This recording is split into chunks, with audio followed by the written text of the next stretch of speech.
Okay, magandang gabi po sa ating lahat. Tayo ay busy mula kahapon. Ngayong kaninang umaga, magbubulag sana ako kaninang umaga, kaso busy pa ang Inday. So, ngayon lang tayo nagkaroon ng pagkakataon na mag-vlog ulit. Hello, good evening po everyone. Mayroon po lang po tayong pag-uusapan yung klaruhin lang po natin yung last upload natin na tungkol sa isang kababayan natin na OFW dito sa Hong Kong na nagkuha nga ng lycee. So ito naklaro na ni sino nga to, ni Iron Rock, na talagang may kasalanan talaga yung kababayan natin na OFW. Huwag na natin papangalanan, ha. Nakita ko yung pangalan niya pero huwag na lang natin pangalanan para sa kanyang privacy din. Okay? Ito. Pakinggan natin si Iron Rock. Sinungaling ka rin sa akin. Ngayon, ako na ang may hawak ng ebidensya. Nalaman ko na ang totoo pala, na nagnakaw ka ng 1,000. Buti man lang sana ako na yung nakausap mo, Neng. Ako na yung nakausap mo, sana nagsabi ka na ng totoo. Ang dami pa pong kesyo. Pati yung taong sinabi mong mayordoma na hindi naman pala mayordoma. Ay talaga namang idiniin mo siya na ang kabutihan mo lang sana yung nais niya, pero hindi ka naging okay sa kanya. Bawat palang salita niya, bawat sa mga pagkakataon na pinagsasabihan kanya, ay minamasama mo siya. Minamasama mo bawat salitang pagkikare niya sana sa iyo. So lumabas dito na naging masama siya tuloy. Pero ang katotohanan, ikaw pala yung nagkasala. Sorry, Neng, pero sana magsilbing aral sa iyo ito. Ito yung pabaong ko sa iyo. Magbago ka. Hindi lahat ng pagkakataon ay makakaligtas ka. Kung gawin mo to sa Middle East, sabi mo nang galing ka sa Middle East, sana buti na lang hindi mo ginawa to sa Middle East. Kung ginawa mo ito, baka isang kamay mo putol na. So pag kayo po nag-a-abroad, huwag niyo pong gawin po ito. Huwag niyo pong hangarin ng isang bagay na hindi sa inyo. Marami pong salamat. Ayun ra po. Napakinggan ko rin tong isang niya. Ito lang kasing inano ko para mabilisan na marinig siya. Marinig ninyo na siya ay nagnakaw talaga. At hawak na ni Iron Rock yung kanyang evidence na yun nga, nagkuha nga talaga siya kasi nga syempre alam niya, sabi nga niya, 'di ba, may CCTV, maraming CCTV sa loob ng bahay, at yung sinasabi niyang mayordoma is tumagal na talaga dyan sa amo, at siya ay 1 year pa lang sa amo, at simula daw nang dumating siya dyan is may pagkakataon na nawawalan talaga ng pera ang kanyang among lalaki. Yun, kaya kasi hindi naman daw nagsasabi yung amo niyang lalaki, hindi nagko-complain sa kanila na nawawalan siya, nahayaan niya lang hanggang sa yun nga, nangyari na ito, na hinanapan na sila ng 1,000 na ng laman ng lycee. Kaya yun, itong si ate girl sa sobrang kagipitan, yun nga, na na siya, na kagawa ng hindi maganda sa kanyang amo. Kaya yun, imbes na 1,000 lang, ang binayad niya is 3,000. O, diba? Malaki pa yung binayad niya kasi sa kinuha niya. Kaya nako, buhay-buhay. At yun, tinaklaro lang natin na talagang itong si kabayan is may kasalanan. At nasisi pa yung kanyang kasama na matagal na doon, yung mayordoma, na kumbaga nasisi siya na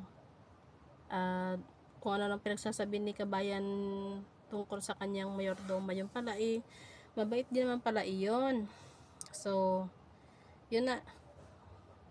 Sorry din sa ating nag-advance thinking din tayo nung nakaraang vlog natin. So, ito naman ang another na pag-uusapan natin. Saan ba itong aking? Okay, may another tayong pag-uusapan. Itong isa naman kababayan natin na nagsasanla ng pasaporte at saka contract. Yun. Sa paggastos, hindi po tayo nagiging wise. Kasi gumagastos po tayo ng mas higit pa sa ating po.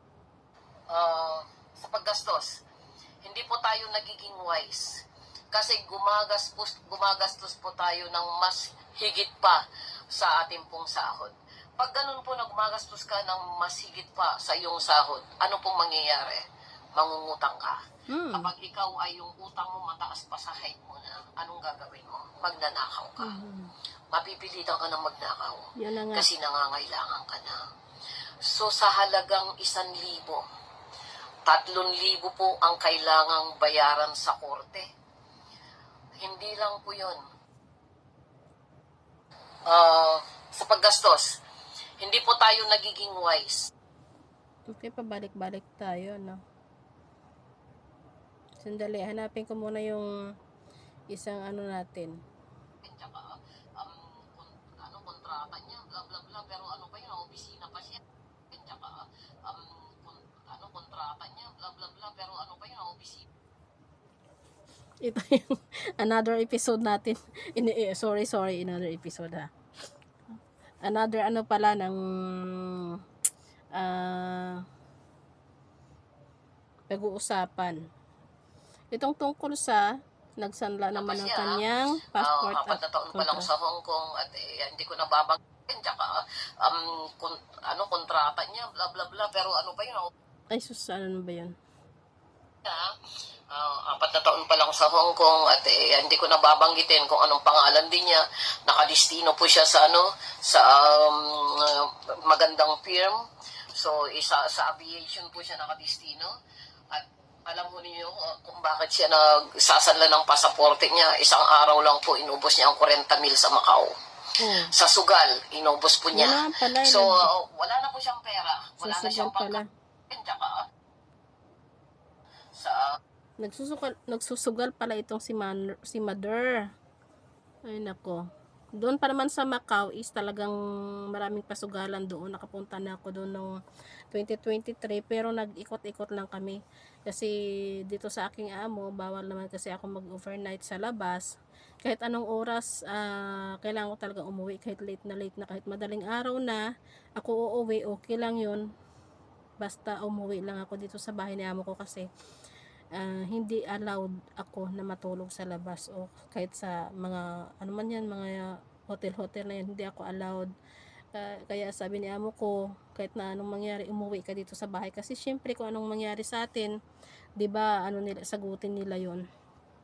Kaya doon sa Macau, talagang maraming doon ng pasugalan, doon talaga 'yon. Kaya 'yon, na-addict siguro ito si ate sa sugal. Kaya yon na kahit passport niya at saka kontrata niya, kahit umutang siya sa bangko, makasugal lang siya, ay di naubos, di nga na naman siya, dagdag problema na naman yon. Magandang firm, so isa sa aviation minsan yung mga bisyo po natin, kinakami nga po natin masyado yung ating pong mga bisyo. Hindi po tayo nag-iisip na tama bang gawin ko ito? Tama bang gumastos ako ng marami? Ng mataas pa sa height ko. At pagdating ng bayaran, sino kaya ang magbabayad ng kanyang inutang? Idi siya mismo. At uutang siya sa iba, nang uutangan niya is walang-wala din. Kaya ganun kahirap pag halimbawa nangutang tayo sa tao, nangutang tayo sa bangko, magkabilaan magkabilaan ang naniningil sa'yo. Sabi nga ng isang kaibigan ko, marami din siyang utang last year kasi nga may estudyante siya, tapos may college siya, tapos may bangko din siya, tapos may mga utang din siya siyempre sa mga tao. Tapos sabi niya sa akin, okay lang yung sa'yo, isa lang yung inuutangan mo. Sabi niya sa akin kasi, para nakatayo ka sa gitna, tapos pinapalibutan ka ng utang, tapos babarilin ka isa-isa. Yun. Kaya, yun nga. Pero, syempre, nakaya na niya din naman bayaran yun. Natapos na ang kanyang bayarin sa lahat-lahat ng kanyang mga ano ngayon. Focus na siya sa kanyang estudyante. Ayun, very good. Kasi nga,